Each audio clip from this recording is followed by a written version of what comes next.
बलूचिस्तान में 12 मकामात पर बैक वक्त हमलावर होना क्या साबित करे? एक international grade game against Balochistan, against Pakistan, against KP के ये चल रहा है। तो आपने देखा कि अब टेररिस्ट को ये लग रहा है कि हमारे गिर्द घेरा बहुत तेजी से तंग हो रहा है, तो वो वही हरकत कर रहे हैं जो पिछले 2 दिन 3 दिन में हमने बलूचिस्तान में देखी। कैसे मुमकिन हो गया कि एक साथ इतने तमाम तर मकामात के ऊपर ये लोग निकल आए? मैं कह रहा हूँ कि इतनी सिक्योरिटी है वहाँ पर, इतनी बड़ी लैंड है वहाँ पर, कुछ भी नहीं कर सके। माजी में उन्होंने मासूम लोगों का कत्लेआम किया और उसके बाद वो अपने ठिकानों में वापस पहुंच जाया करते थे। अब की बार उनके साथ क्या किया है? चुन चुन के मारा गया।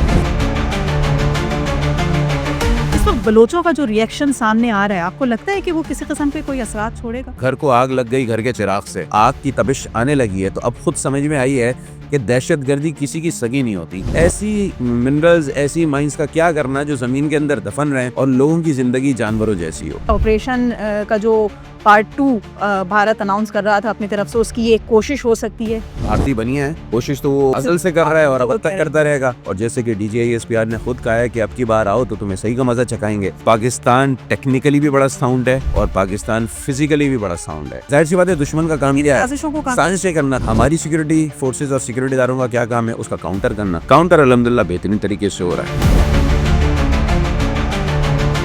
पाकिस्तान ने अपनी ताकत दिखा दी है, दुनिया ताकतवर की जुबान समझती है।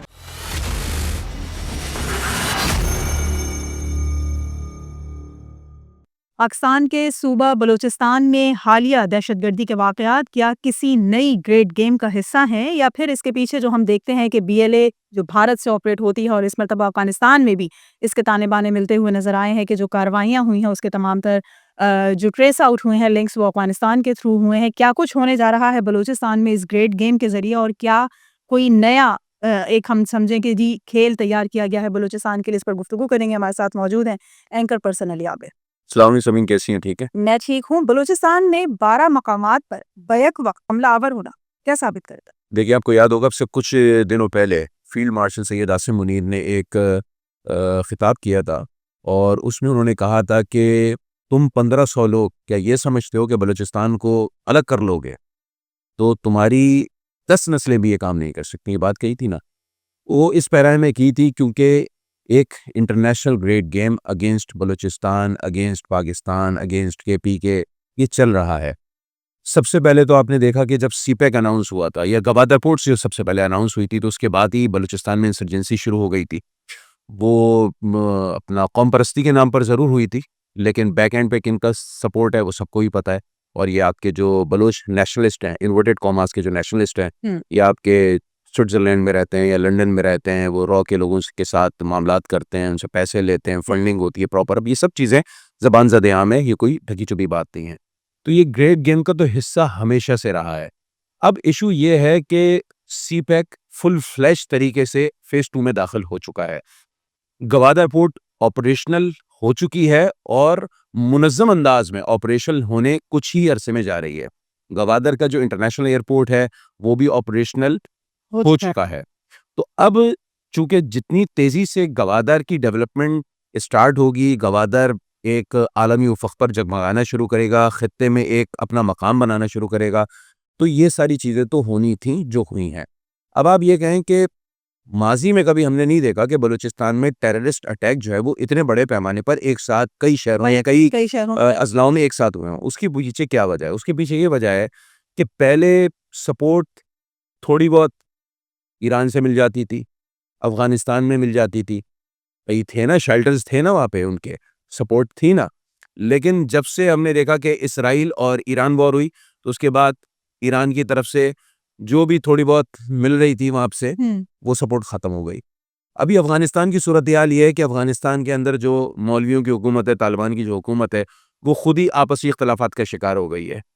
अब उन्होंने जो वॉरलॉर्ड्स रखे हुए हैं, जो उनको मालियाना दे रहे हैं, BLA को दे रहे हों या BRA को दे रहे हों या TTP को दे रहे हों, यानी कि फितनतुल हिंदुस्तान को दे रहे हों या फितनतुल खवारिज को दे रहे हों, अब वो माली आनत जो है वो सिर्फ और सिर्फ महदूद पैमाने पर आ रही है। अब वो लामहदूद पैमाना ख़त्म हो गया। क्यों? क्योंकि बॉर्डर पे जो स्मगलिंग हो रही थी वो पाकिस्तान की मिलिट्री फोर्सेस ने ख़त्म करा दी है। जो बलूचिस्तान के अंदर अगवा बराए तावान हो रहा था वो ख़त्म हो चुका है। तो बहुत सारी चीज़ें अब कट हो चुकी हैं। तो कहते हैं ना मरता क्या नहीं करता। तो आपने देखा कि अब टेररिस्ट को ये लग रहा है कि हमारे गिर्द घेरा बहुत तेजी से तंग हो रहा है और अब जो है वो बचने का इम्कान कम से कम होता जा रहा है। तो वो वही हरकत कर रहे हैं जो पिछले 2 दिन 3 दिन में हमने बलूचिस्तान में देखी। मेरे ख्याल से हो सकता है आने वाले दिनों में शाज़ो नादिर कुछ इक्का-दुक्का ऐसे एक और भी वाक़यात पेश आ जाए। लेकिन हम ये देख रहे हैं कि माज़ी में जो होता था ना कि दहशतगर्दी की वारदात हो जाती थी और उसके बाद दहशतगर्दी की कार्रवाई करके उस सरमाचार जो है वो आसानी से अपने महफूज़ ठिकानों में चले जाते थे। अब ऐसा नहीं हो रहा।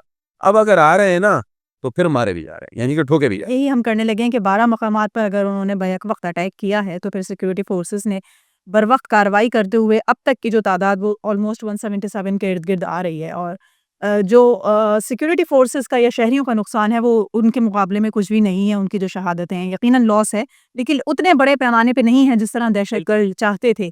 लेकिन फिर भी एक सवाल ये ज़रूर पैदा होता है, एक आम शहरी या कोई भी फ़र्द ये सोच सकता है कि एक ऐसी जगह है कि जहाँ पर सिक्योरिटी फ़ोर्सेस बड़ी तादाद में मुस्तैद, वहाँ पर ऑपरेशंस भी होते रहते हैं इंटेलिजेंस बेस्ड मुख्तलिफ औकात कार में, तो फिर ये यकीनन किसी प्लानिंग के थ्रू हुआ होगा।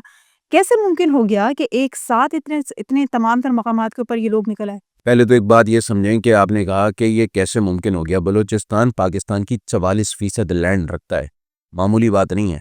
पाकिस्तान के जो बकिया 3 सूबे हैं और पाकिस्तान मतलब गिलगित बल्तिस्तान भी फिर ऐड कर दें, चौथा भी कर दें, कश्मीर जो आज़ाद कश्मीर है उसको भी ऐड कर दें, वो एक तरफ कर दें, यानी कि वो बनता है 56% और सिर्फ बलूचिस्तान बनता है 44%। हुँ। और 44% लैंड में आबादी कितनी है? फ़कत 1.25 करोड़। जो पाकिस्तान की 24 साढ़े 24 करोड़ की आबादी का हार्डली 4% बनती है।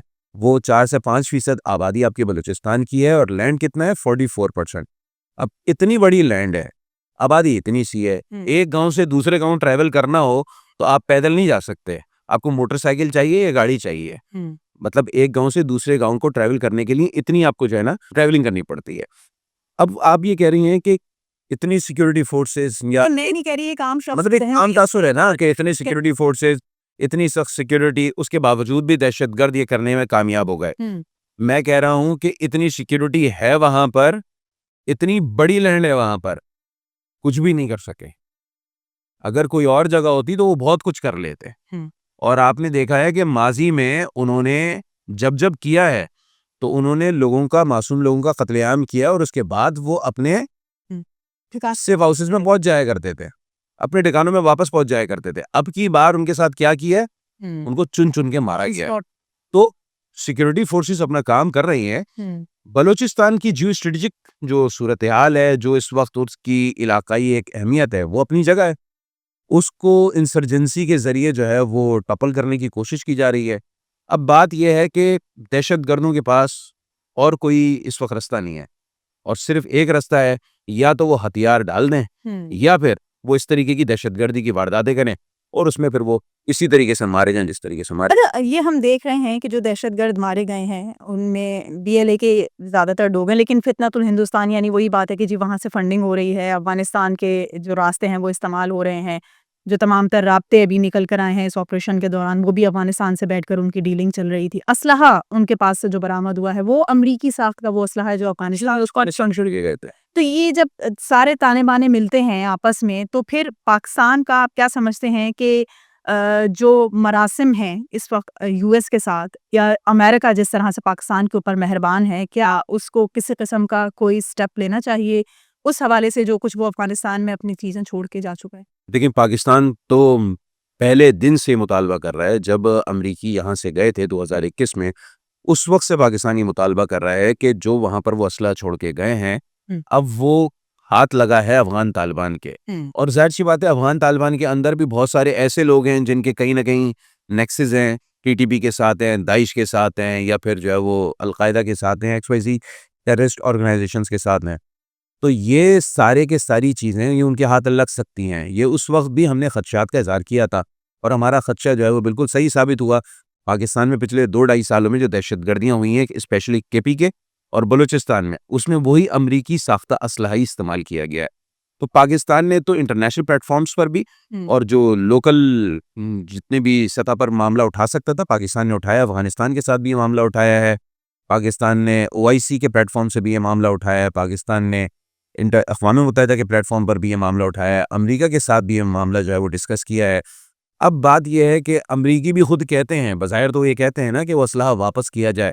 अब अंदरूने खाना क्या मामलात हैं वो एक अलग बात है, लेकिन बज़ाहिर तो वो भी कहते हैं कि हमें असलहा वापस किया जाए। अफ़गान तालिबान कहते हैं कि वो असलहा हम वापस नहीं करेंगे। कहीं वो कहते हैं कि कुछ असलहा चोरी हो चुका है, वो चोरीशुदा असलहा पाकिस्तान के खिलाफ इस्तेमाल हो रहा है, वो टीटीपी इस्तेमाल कर रही है। तो अब यकीनी बात है पाकिस्तान इंटरनेशनल कम्युनिटी पर ज़ोर भी दे रहा है, प्रेशर भी डाल रहा है, और पाकिस्तान के अमेरिका के साथ जो ताल्लुकात हैं वो किसी इस बुनियाद पर नहीं है कि अगर आप ये हमारा काम नहीं करेंगे तो हमारे ताल्लुकात यहाँ पर जो है वो आपसे ख़राब हो जाएंगे। मेरे ख्याल में पाकिस्तान की जो इस वक्त फ़ॉरेन पॉलिसी है वो बड़ी ज़बरदस्त पॉलिसी है।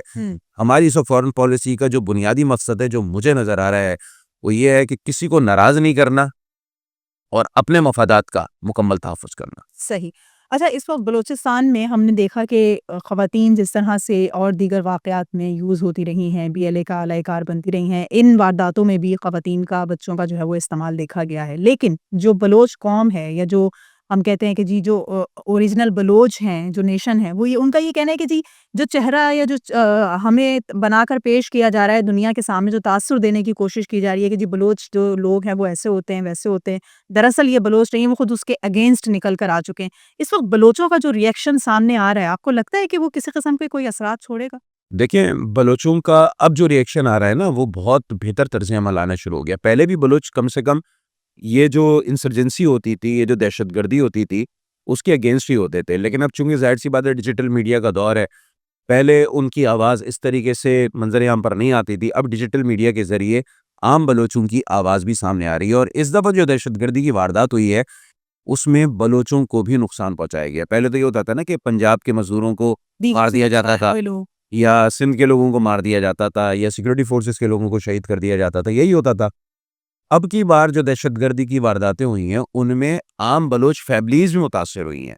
तो अब कहते हैं ना कि वो घर को आग लग गई घर के चिराग से, तो अब वो अपने ही घर में जो है ना, वो जब आग की तपिश आने लगी है, तो अब खुद समझ में आई है कि दहशतगर्दी किसी की सगी नहीं होती, किसी की जो है वो सगी नहीं होती। जब दहशतगर्दी हो रही होती है तो आपको डे 1 से उसको कंडेम करना पड़ता है, उसको रोकना पड़ता है। नहीं करेंगे तो कभी ना कभी खून के छींटे हो गए या आग के शोले हो गए, वो आपकी तरफ आते हैं।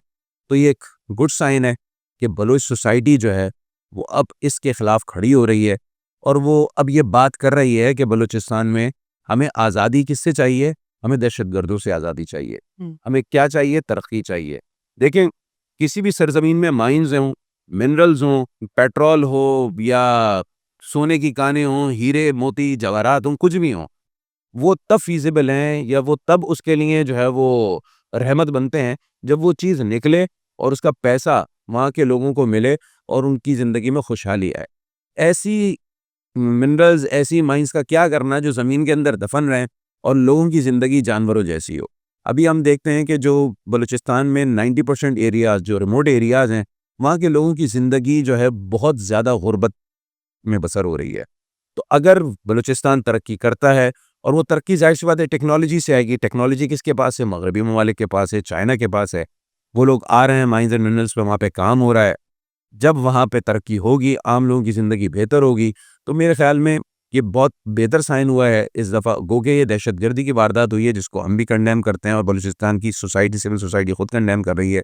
ये एक अच्छा मेरे ख़्याल में नुक्ता आगाज़ है कि बलूचिस्तान की सोसाइटी अब फ्रंट पे आकर इन दहशतगर्दों को क्या कर रही है? रिजेक्ट कर रिजेक्ट कर रही है। बिल्कुल, और इस तरह की जो इंतहा पसंद तंज़ीमें हैं, या फिर जो हुकूक के नाम पर लोगों के लिए आवाज़ बुलंद करने के उसको साइन देकर और अपनी कार्रवाइयाँ करते हैं, उसको जो है वो रिजेक्ट किया जा रहा है। लेकिन साथ-साथ हम अगर बात करें भारत की ही बात करें कि जो मुसलसल कोशिशों में मसरूफ़ है, और फिर अभी रिसेंटली जो कुछ स्टेटमेंट उनके वुज़रा की जानिब से सामने आते रहे हैं कि इस वक़्त जो ऑपरेशन हुआ था पाकिस्तान और भारत के दरमियान, जो जंग हुई थी मई में, उसमें उन्होंने अब अफ़गानिस्तान को अपने साथ मिला लिया, और वो ये कहते हैं कि जी अब एक तरफ से हमला नहीं होगा, भारत और अफ़गानिस्तान मिलकर जो है वो पाकिस्तान पर हमला करेंगे। और इस ऑपरेशन में भी, या इस कार्रवाई में भी, हमने अफ़गानिस्तान के जो ट्रेसेस देखे हैं। तो क्या हम ये समझ सकते हैं कि ऑपरेशन का जो पार्ट 2 भारत अनाउंस कर रहा था अपनी तरफ से, उसकी ये एक कोशिश हो सकती है, जिसका भरपूर जवाब उसको मिला है? देखें, अब वही वाली बात है कि भारतीय बनी है, कोशिश तो वो ऑपरेशन अज़ल से कर रहा है और अब तक करता रहेगा। सिंदूर वन में मुँह की खाई है, और जैसे कि DGISPR ने खुद कहा है कि अब की बार आओ तो तुम्हें सही का मज़ा चखाएंगे। पहले में तो अच्छा खासा मज़ा चखा दिया, लेकिन अब की बार मज़ीद अच्छे से मज़ा चखाएंगे। और अब की बार जो ड्रोन टेक्नोलॉजी के हवाले से भी अभी आपको याद होगा 3-4 दिन पहले सिक्योरिटी ज़राए के हवाले से जो ब्रीफिंग हुई है, उसमें बताया गया कि पाकिस्तान ड्रोन टेक्नोलॉजी में अब खुद कफ़ील हो गया है। ठीक है ना? तो पाकिस्तान मिसाइल टेक्नोलॉजी में भी खुद कफ़ील है। पाकिस्तान जो है वो टैंक वाली टेक्नोलॉजी में भी पाकिस्तान अपने तैयारे भी बना रहा है, पाकिस्तान अपना एमुनेशन भी बना रहा है, पाकिस्तान अब अपने ड्रोन्स भी बहुत बेहतर तरीके से बना रहा है। तो पाकिस्तान टेक्निकली भी बड़ा साउंड है और पाकिस्तान फिज़िकली भी बड़ा साउंड है, और ये हमने बुनियानुल मरसूस में दिखा दिया है। अब चाहे वो अफ़गानिस्तान को यूज़ करे भारत या वो ख़ुद मशरक़ी सरहद से आए, इससे कोई फ़र्क नहीं पड़ता। सिक्योरिटी फोर्सेस, सिक्योरिटी के इदारे बड़े चौकस हैं और वो बहुत बेहतर तरीके से पाकिस्तान का दिफ़ा करना जानते हैं। और आपकी ये जो आवभगत हो रही है पूरी दुनिया में, वो क्यों हो रही है ये आपको भी पता है। दुनिया ताकतवर की ज़ुबान समझती है, ताकतवर और ताकतवर की ज़ुबान ही समझती है ना। तो पाकिस्तान ने अपनी ताकत दिखा दी है और पाकिस्तान ने अपने आप को बता दिया है कि वो कितना ताकतवर है। इसी बुनियाद पर सऊदी अरब ने आपसे दिफाई मुआहदा भी कर लिया है, इसी बुनियाद पर तुर्किया भी आपके साथ दिफाई मुआहदा चाहता है, इसी बुनियाद पर दीगर ममालिक भी आपसे दिफाई मुआहदा चाहते हैं, और इसी बुनियाद पर दुनिया का कोई भी बड़ा प्लेटफॉर्म हो वो पाकिस्तान को अब लाजमी अपना हिस्सा बनाना चाहता है। आने वाले दिनों में पाकिस्तान ब्रिक्स का भी हिस्सा बन जाएगा। पाकिस्तान जो है वो ट्रम्प ने जो पीस बोर्ड बनाया है उसका भी पाकिस्तान को हिस्सा बनाया है। तो आप देखें कि पाकिस्तान इस वक्त बहुत बेहतर तरीके से अपनी मिलिट्री डिप्लोमेसी भी चल रहा है, और जो नॉर्मल डिप्लोमेसी है वो भी पाकिस्तान बहुत बेहतरीन तरीके से चला रहा है। जो ग्रेट गेम बलूचिस्तान के हवाले से है, देखिए वो तो चला रहे हैं ना, वो तो चलाते रहेंगे। साजिशें होती रहेंगी, साजिशें नहीं रुकेंगी, ना पहले रुकी हैं ना आने वाले वक्तों में रुकेंगी। जाहिर सी बात है, दुश्मन का काम क्या है? साजिशों को साजिशें करना दिया जाए। और हमारी सिक्योरिटी फोर्सेस और सिक्योरिटी इदारों का क्या काम है? उसका काउंटर करना। काउंटर अल्हम्दुलिल्लाह बेहतरीन तरीके से हो रहा है। बेहतरीन जवाब दिया आपने जी। कोशिशें होती रहेंगी, साजिशें होती रहेंगी, लेकिन इन तमाम तर कोशिशों को, यानी कि जो पाकिस्तान का अमन है या जो स्टेबलाइजेशन है उसको डिस्टेबलाइज करने की जो कोशिशें हैं उसको इसी तरह भरपूर तरीके से नाकाम भी बनाया जाता रहेगा और भरपूर जवाबी कार्रवाई भी इसी तरह से दी जाएगी या शायद इससे ज़्यादा पावर से दी जा सके जो इस वक्त बलूचिस्तान में दहशतगर्दों को जवाब मिला है।